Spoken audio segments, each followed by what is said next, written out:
Hello. I'm pretty good.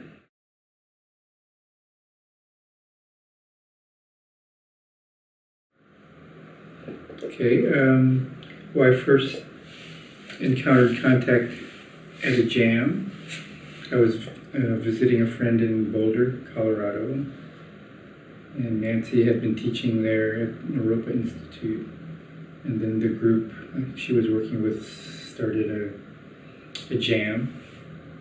And my friend knew about the jam, so I was traveling, and she said, "Oh, come to this thing, maybe you like it." And I went, and I thought it was interesting, people rolling around.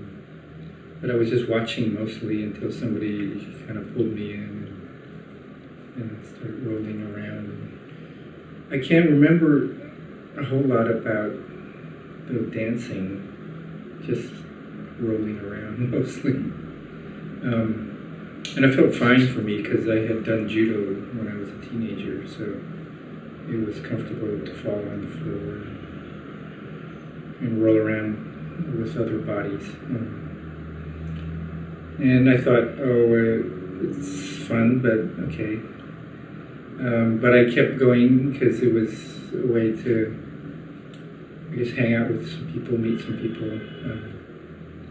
But I enjoyed the physical nature of the movement. And then I was traveling, kept traveling. I went to New York and did it some there. But I went to New York to study shiatsu. And so I was learning about both at the same time.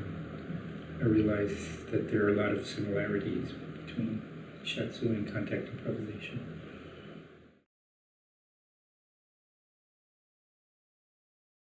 I think more when I started teaching, that I realized, I have to think about this in a different way, how to communicate it, kind of look at what it is that people do and then what I'm doing. Because when I first started teaching, I only started teaching because people would ask me to. And I thought, nah, I'm not interested. But they kept asking, so I said, okay, I'll try, see what happens. And then I learned a lot from doing it. So, and then I tried to teach, I guess, in a more traditional way of this is how you do it, and this is how you do it. And after a while, it didn't feel right somehow. So I kind of stopped for a bit until I could figure out what was it that really interested me. And it was really more about looking at what I was doing in my dancing and trying to communicate that to other people. Because people asked me to teach because they were interested in my dancing. So I realized, okay, it's not about teaching people what I think they should know, but teaching them what I do.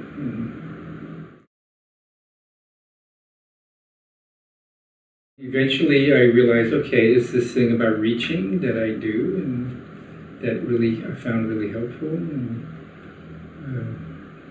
so it was really a matter of how, and over the course of teaching for many years, that the material and the ideas around it evolved more, I guess, clearly and simply, because I tried to keep it simple and more clear.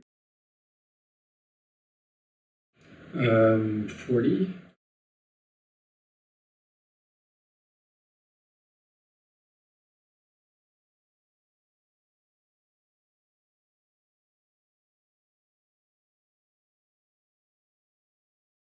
Well, when I first started, it was just a matter of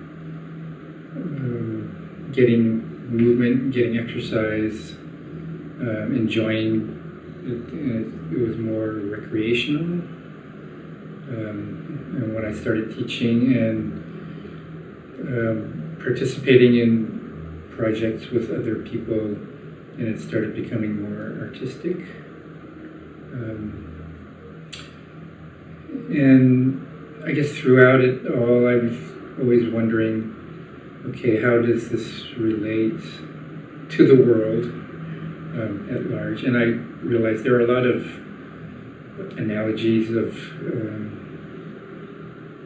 human interaction in contact, how we communicate, and I guess issues of communication, support, trust.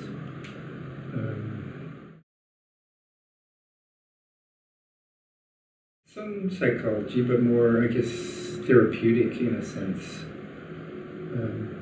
Because my study of shiatsu kind of contributed to my learning of contact, and that it was really about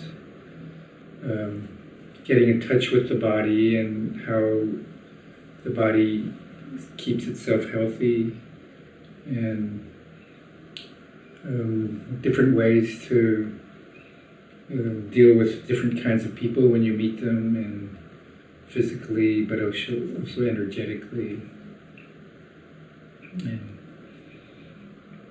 And the artistic part gradually came when I got invited to more different projects, like the Improvisation Festival in New York. There I met a lot of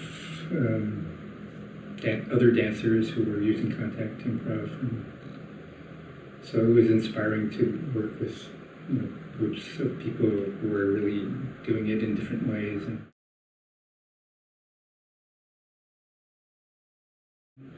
Well, I guess because it has a strong martial arts influence, I feel like there is that aspect that I really identify with in the dancing. So I often play it like a martial art, just for myself and people who are willing to play that way. It's not only working physically, but energetically with the intention and key, and how to use that to help each other move and not anticipate, but communicate, I guess, our intentions through the movements.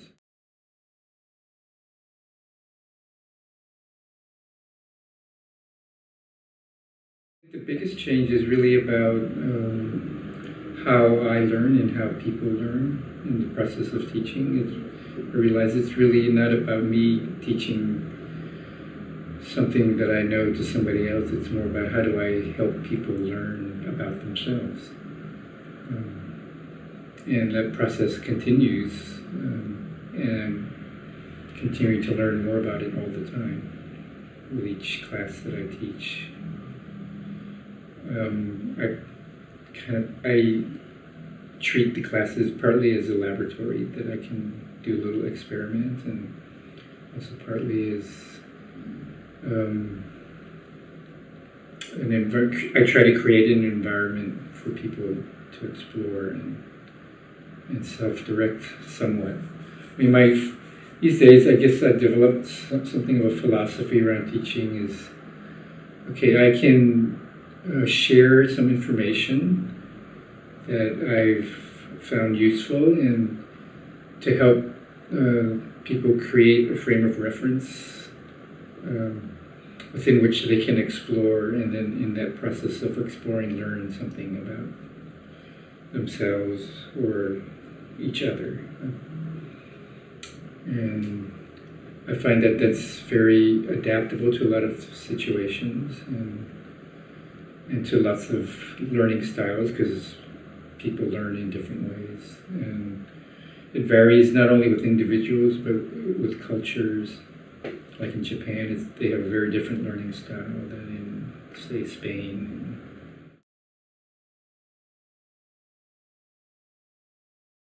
Well, it's more, well, in Japan, of course, it's very, the educational system is very hierarchic.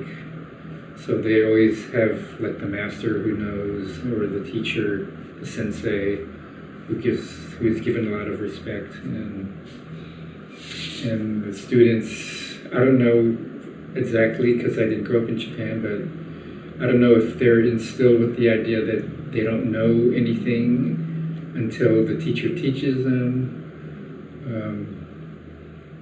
But I get the sense that there is some aspect of that, you go in with a humble attitude, and which is kind of two-sided, because the humbleness can be like, okay, I'm just starting as a beginner, which is always a good attitude to have, even if you're very experienced. But I feel like it's part of it. The not so, like a supportive side is that people tend to not be empowered in their own learning, that they depend on the teacher, or they look to the teacher to give them the learning. I think this might be changing, as people learn more about other ways of learning outside of their own culture. I think in Eastern Europe there is this aesthetic of working hard and really trying and doing. You have to do what the teacher says, and it's interesting to watch, because I know I see some people kind of rebelling against this attitude, and they say, okay, I don't do that at all, or others are more unconsciously just going along with it. So I see different approaches or responses to learning, and what people will allow themselves, and what they've learned, how they've learned to learn, in a sense, really affects. So I try to really create an environment where people can be relaxed and be playful, because I feel like that's the best. Because one of my inspirations for how people learn is by watching children and how they learn. And when my son was growing up, I could watch, he would just be exploring and trying different things, and it wouldn't work. He tried something else, and that's the most natural way to learn. And according to their own interests, if you try to get them to focus on something, but they're not interested, then it doesn't happen. And it doesn't help to try to force them, but to really give them a lot of choices to see where their interest goes, and then really support where that interest is. Because eventually they will feel like, okay, they've had enough of that for now, and then they'll go on to the next thing. And it's more, and it's really fascinating how different it is with different people, and it's kind of the whole approach to a certain kind of homeschooling that I'm interested to try with my son as well. It's called unschooling, and it's basically self-directed learning, and that they learn what they want to learn, what they need to learn, when they need to learn it, not because you're supposed to learn it now, according to mostly political agendas driven by politicians, and then school administration. It can be taught, but it can also be taught by oneself if one is patient. I mean, I basically taught myself, because I didn't take a lot of classes. I just went to jams, I watched, I tried. That's why I didn't start teaching till like 12 years after I started practicing, because I felt, okay, I'm just learning, and I'm just enjoying, because I wasn't interested to teach, mainly. I had no idea that I would become a teacher and travel around the world and teach.